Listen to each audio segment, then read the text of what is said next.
Sarah Emma Edmonds was born in December of 1841 in New Brunswick, Canada, to Elizabeth Leapers and Isaac Edmondson. Her father was a farmer desperately hoping for a son to help on the farm, and treated his daughter badly for his disappointment. In 1857, Sarah fled from her father and an arranged marriage. She lived in Moncton, Canada for a year before deciding to immigrate to the U.S. for fear of being discovered by her father. She disguised herself as a man and took the name Franklin Thompson, with some sources recording the full name as Franklin Flint Thompson. She soon found successful work in Hartford, Connecticut as a traveling Bible salesman. By 1861, Sarah was living in Flint, Michigan, still selling Bibles with a great deal of success. On May 25th, she enlisted in the 2nd Michigan Infantry, Company F, as a 3-year recruit. She wrote in her memoirs, "It is true I was not an American. I was not obliged to remain here during this terrible strife. I could return to my native land where my parents would welcome me to the home of my childhood, and my brothers and sisters would rejoice at my coming. But these were not the thoughts that occupied my mind. It was not my intention or desire to seek my own personal ease and comfort, while so much sorrow and distress filled the land."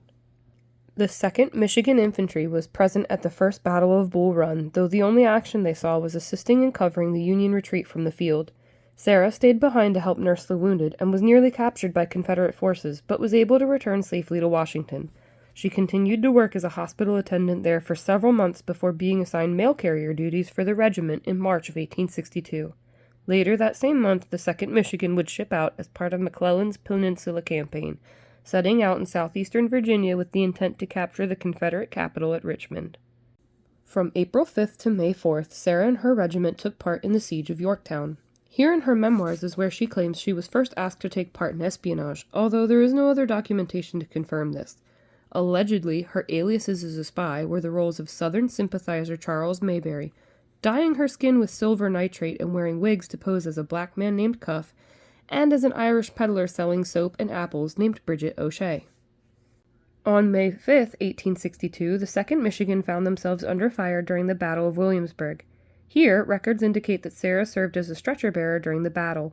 Over the summer of 1862, Sarah served as a mail carrier until the 2nd Michigan saw action in the 7 days battles, fighting on Wednesday, June 25th at Oak Grove, Thursday at Mechanicsville, Friday at Gaines Mill, maneuvering on Saturday, fighting again on Sunday at Savage's Station, Monday at Fraser's Farm, and finally on Tuesday, July 1st at Malvern Hill until the Federals were repulsed. They retreated to Washington with the end of McClellan's Peninsula Campaign. On August 29, 1862, the 2nd Michigan saw combat again at the Battle of Groveton, and then on the 30th in the 2nd Battle of Bull Run.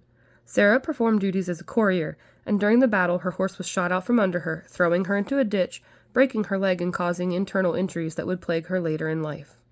On September 17, 1862, Sarah was serving without her regiment as a male nurse at the Battle of Antietam.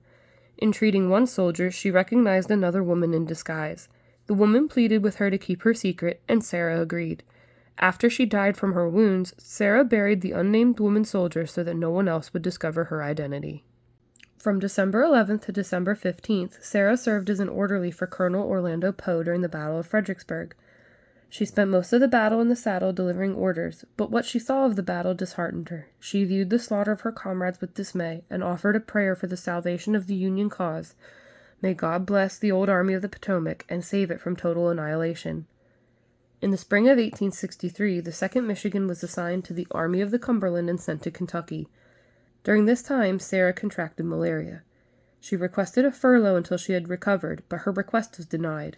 Fearing discovery as a woman if she sought medical attention, she left in mid-April to nurse herself. She never returned to her unit, and Private Franklin Thompson was charged with desertion. After recovering from malaria, Sarah worked as herself with the United States Christian Commission as a female nurse from June 1863 until the end of the war. She wrote and published her memoirs, Nurse and Spy in the Union Army, which were released in 1864. Her book was successful, and she donated the profits to various soldiers' aids groups. In 1867, she married Lioness Seal and had 3 children.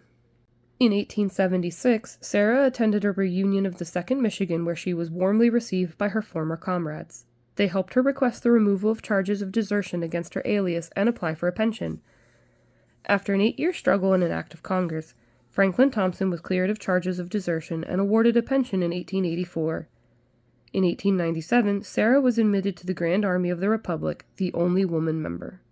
On September 5, 1898, Sarah died at her home in LaPorte, Texas. In 1901, she was reburied with military honors at Washington Cemetery in Houston, Texas.